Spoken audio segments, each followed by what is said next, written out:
it's my intention to run again. And we have time to make that decision. Joe Biden has said he intends to run for re-election as president, and I intend to run with him as vice president of the United States. The president has been very clear about this. He intends to run in 2024. Not so fast. Somebody may be getting cold feet. It turns out President Biden is no longer certain about a second term. He was supposed to launch his 2024 campaign in February, but now the timetable keeps getting pushed back. Democrats are wetting their pants as Joe drags his feet. His delay is causing nervous chatter in the party. Top aides and potential candidates are developing a plan B and keeping their options open. And if Joe makes another go at it, get ready for Basement Biden to return. While no campaign headquarters have been picked, the president reportedly wants it to be his Wilmington house. That's Hunter's former party pad, and where they kept classified documents next to that Corvette in the garage. So Democrats may be panicked, but Bernie and the far left have given Biden their blessing. I think he is a much more progressive president than he was a United States senator. And I think as a result of the campaign and the task forces we did together, you recall we had task forces between his campaign and my campaign. I think we came up with an agenda that was progressive. And as the 2024 chatter picks up, the liberal media is taking jabs at potential rivals from both sides of the political aisle. In my view, there are 3 states yet you can't really run from if you're trying to win across America. You run from New York, you're too crazy, you're liberal. You run from California, you're too crazy, you're liberal, you're trying to make sure I can't get plastic straws. You run from Florida, it's all crystal meth and alligators, right? Like, I mean, that's what people think. And I'm not saying that that's the case. I'm saying those are sort of the national reputations of those states. Yeah, crystal meth and alligators. All right, Jesse, welcome back. Thank you. All right, I'll go right to you. Is his delay creating a sense of doubt? And what is the impact for the party and for him? Well, it is creating doubt, and that's why Politico came out with this. And you have Newsom now who's waiting, and a lot of the donors are kind of nervous. But I know somebody that had breakfast with Joe Biden one time, and it was at a diner. And you know those diner menus that are like 5 pages? Yeah, love that. He sat there for 20 minutes. Everybody else had already put their order in. He could not decide what to order. He ended up going with waffles, but that's how indecisive this guy is. Yeah. A lot's changed, though, recently. You've had the FBI raid 3 of his properties and the University of Delaware. He just took out a $250,000 line of credit against his house to pay lawyers. He doesn't really know what's going on with the Hunter situation, but that could go anywhere. The House Republicans have just really begun the investigation, and we already know Treasury's hiding 150 suspicious wire transfers. That's right. So he's kind of watching. He's watching Trump. He's watching the indictments. He's maybe waiting to see if DeSantis ever gets in. But I remember reading this book about LBJ. It wasn't LBJ was like, I'm too old, I don't want to run again. Bobby Kennedy said, you're not running. And there was also a sex scandal that was bubbling up from one of his cohorts in the Senate that was going to crush him before JFK got assassinated. And all the good old boys wanted to put Nixon in there. So he didn't really decide himself. It was decided for him.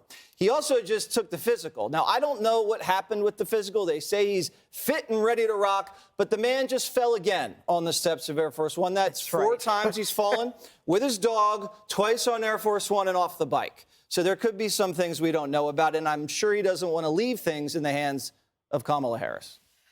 Well, you never know. I mean, she sounded good in the last interview. But let me ask you this. If he decides not to run, Dana, who does that benefit? Well, if I was a betting person, I would bet that he's running. Because this morning, NPR had their poll that just came out. He was at 50% approval. That's the highest he's been. And they truly feel that they have the wind at their back. Think about after the State of the Union. They're like, look at us. We are just running victory laps around the Republicans. So I think that he's running. I think it's very strange to say that you want your campaign headquarters to be at Wilmington. I mean, a campaign is a serious operation. You have to have a lot of people. This is not 2020 when you're going to run from the basement. That is not going to be an option this time. I think if the White House had a magic lamp and they rubbed it, and the genie came out and said, I'll grant you one wish, it would be, please, could we switch out Kamala Harris without a lot of political fallout? Because for all the reasons I think that he is going to run, that is an issue that I think they're really thinking about, which is they probably think that he is the best person to take on a Republican. But they know that one issue will be his age. And what happens to him, what happens to us, to the country, and to him if he doesn't make it through a second term?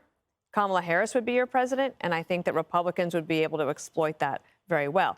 Now, one thing he could do, though, if you're thinking that he's not going to run, is like, well, if he leaves now, he can say, he himself said, I'm a transitional figure. I'm just going to be the transitional president. So transition to what? Presumably that means a younger generation.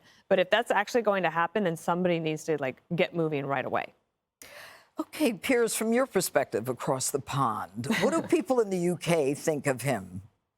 I think that most Brits would probably say, and by the way, we're in no position to lecture America about political This is leadership. true. We've had three prime ministers. Well, we've had three prime ministers in the last 8 months, one of whom lasted for less time than the lifespan of a lettuce. So I'm not going to start lecturing America about your political life. What I would say is that you have 320 million people in this great country. You are the great superpower of the world.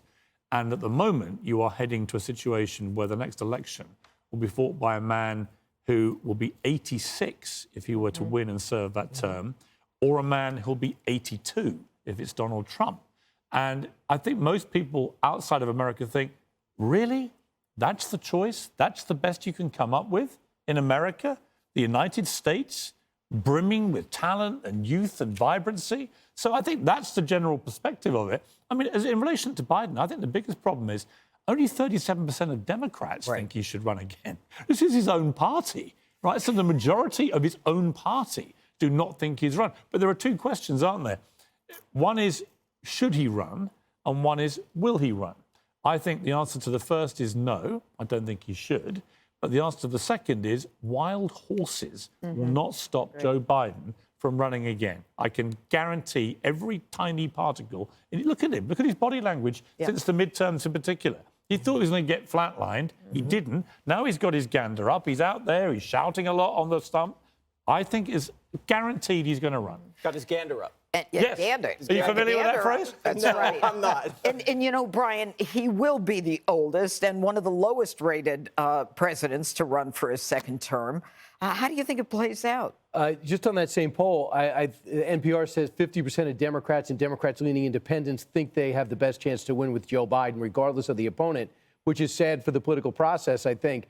When you look at people that could run, there is no Bobby Kennedy in the wings, nobody close. I mean, Pete Buttigieg, if he produced like Governor DeSantis produced in his position, like a cabinet secretary did, like Mike Pompeo did in 2 positions, they'd be saying, wow, this guy could probably do it. But he's been terrible. He's been lazy. The vice president's been awful, and she's been lazy.